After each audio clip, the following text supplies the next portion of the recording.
Hi guys! Magandang umaga! Welcome back po dito sa Gandara SRU channel for Showbiz Update. Andito na naman nga po akong muli nagbabalik. Ang nagmamaganda ninyo kachismosang Kim Pao, wala na pong iba si Gandara upang magatid sa inyo ng latest update and fresh happenings patungkol kay Kim Chiu and Paolo Avellino. And para sa umagang ito, medyo masaya yung aking mood dahil finally eto, kayang-kaya kong birahin lahat ng mga nagsasabi na Kim Domingo is Paolo Avellino's secret girlfriend. Yes! So, iisa-isahin natin yan. Paanong hindi siya ang secret girlfriend ni Paolo Avellino? Ayan, sasagot lang tayo paglilinaw. Again, I don't want po ng negative dahil showing pa rin ng may love will make you disappear. And of course, hindi tayo shippers ng iba. Shippers tayo ng Kim Pao, kaya dapat Kim Pao lang tayo, di ba? Ayoko ng negative kasi happy lang tong family natin. Kaya ngayon pa lang, kung ano man yung ano sa puso nyo, I mean, tawag baga doon? Nakakagulo sa puso nyo ay lilinisin ko muna saglit, pero once ko lang pong gagawin ha. Once kong gagawin, kasi sinagot ko ang secret girlfriend for sure kung meron man si Paolo ay si Kim, pero yung iba hindi pa rin makumbinse. Gusto nila ng perfect na reason paanong hindi naging si Kim Domingo. So eto, this is the first and last natin yung i-address. Always naman akong ganon. Kapag ko pagtatanggol si Kim, i-address ko yung issue, then yung ipagtatanggol, i-defend si Kim, magpapaliwanag ako.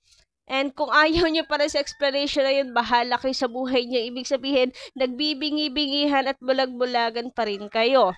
So eto, this time, sana ay magets ninyo yung magiging punto ko rito. Pero bago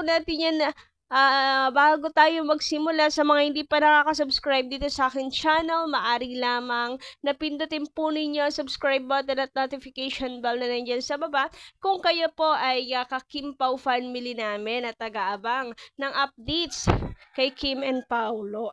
Sabit, aga-aga kasi, ayan, kaaga-aga mag-update na naman agad-agad. Anyway, ito na nga. Pakidami ng notification bell para mag-updated ka at ma-notify tuwing may bago tayong chika at balita hinggil sa Kim Pao. Basta mga balita na may kinalaman kina Kim Chiu and Paolo Avellino, sagot na po natin yan.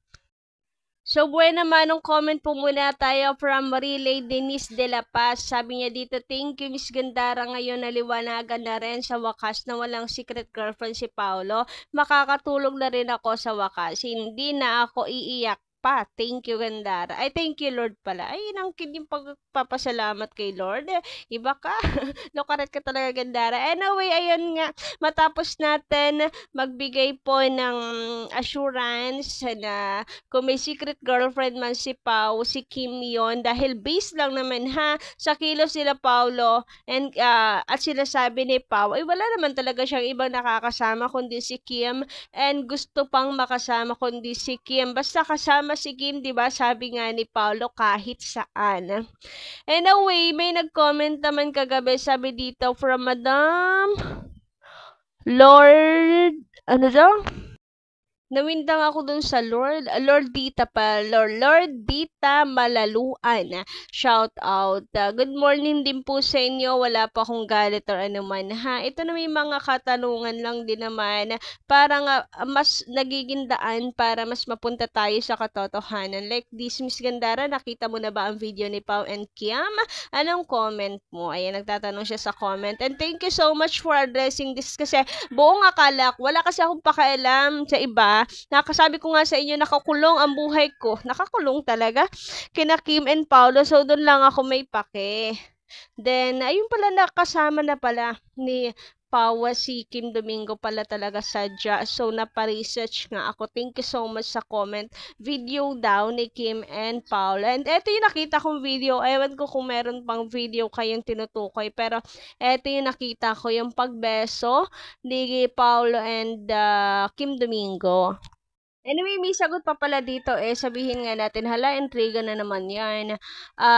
Hindi naman siguro sa intriga, naghihingi lang ng comment about doon. Gusto rin siguro na italakayin nga natin para matapos na yan. Eto pa, kala mo naman talaga kung sinong vlogger at para matapos yung issue, no? Pero at least kahit paano makatulong tayo sa gumagambala sa puso ng ilang fans, 'di ba? Anyway, ito pa sabi pa dito ni Zenny Umol. Sila ang guest sa event noon. Pati nga Mayora, ginawa ng issue. Pati yung CEO ng Brilliant, inaaway niyo mga gunggong na bashers ni Pao. Nakakagigil na kayo. Ayan, ramdam ko yung gigil, Madam Zenny, ha? Aga-aga. So, eto nga pala yun. Ayan, 'di ba magkasama nga po sila sa tama ba ako? Kidapawan pala City Capitol. Barangay Amas Kidapawan City. Capitola Ground. So, ito nga, balik tayo dun sa video. 'Di ba ito yung nakita ko nga na video. Pero let me clear things, ha. Wala po tayong problema kay Kim. Wala dapat magalit. Hoy guys, huwag kayo masyadong toxic, ha. Ayoko maging toxic tayo. Kung makademand naman, kala mo leader. Hindi, bilang fans ni Kim and Paolo, kasi diba dapat huwag tayong maging toxic. Huwag tayong magkukos ng anumang katoksikan. Don't hate Kim Domingo dahil lang sa chismis na hindi naman confirmed. So, gusto kong unang i-address itong pagbeso. Ayan, kita nyo, even na nagbeso sila, beso lang, hindi yun kiss, ha. Hindi forehead kiss, kung ang OA naman, lahat naman po ata ng artista, nagbebeso-beso. Dito tayo sa kamay ni Paula Avellino, nakikita nyo ba, even po mag-hold or humawak kay Kim Domingo, hindi naman siya nakahawak kay Kim, so nasaan yung mali siya dyan? Ayan o, hindi siya nakahawak kay Kim. Okay, pagbigyan na natin kasi dito sa video na to parang patapos na yung beso. Ipagpalagay na natin na patapos na yung beso kaya hindi nakahawak si Paula Avellino, pero the way na bumitaw agad siya, 'di ba? Kita niyo naman dito yung respect ni Paolo Avellino. Ayan o, dito nakahawak pa si Kim sa kanyang likod, Kim Domingo. Pero si Pao hindi na nakahawak sa kanya. Meaning talagang yung inalis na agad niya yung physical touch ni Paolo Avellino. So walang mali siya talaga. As in pagbati lang ng kapwa artist. Which is hindi ko maintindihan sa inyo kung bakit hindi pa rin kayo sanay. Ganyan naman ang routine ng mga artista, nagbebeso-beso sa isa't isa.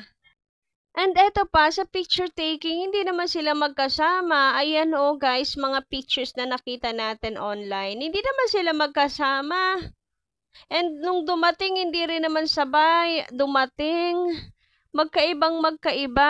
Alam mong walang sa kanilang dalawa. And dito pa sa table. Iba ang kasama sa table ni Kim Domingo. Kaya paanong nagawan nyo ng issue? Ano ba yung hirap ispilingin din ng ibang fans? Ano po? Kung bakit ba naman palagi kayong nagdududa, dito pa rin ako sa mga may resibo. Yung may pa-couple shoes, yung may pag-adjust paon, yung may pagpunta sa lugar ng isa't isa, mga ganyan, doon pa rin ako. Dito ba kay Kim Domingo and Paolo Avellino, may mga nasoko na ba kayong parang nag-date silang dalawa kasi parehas silang nasa isang restaurant. Magkaiba lang yung pictures pero nasa isang restaurant. Parang magjowa nga talaga dahil parehas sila ng suot. Parang couple shoes din nga sila, couple watch, couple, etc. Mga ganyan. Meron ba? Wala naman, di ba? Ang basehan nyo lang ay yung doon sa event na yun, sus ko. Awa na lang talaga sa inyo, guys. Parang awa nyo na, sus ko.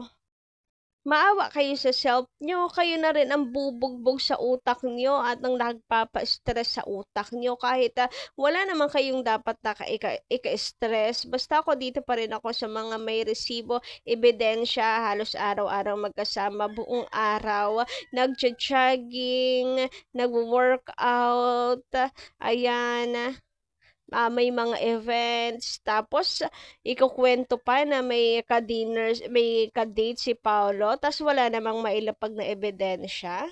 Umay na lang talaga. Anyway, ayan, bago masira yung mood nyo, tuluyan masira yung mood ko. Ayan, hanggang dito lang muna ang aking update. Kita-kits na lang po tayo sa susunod kong balita and sana good vibes na lang lahat.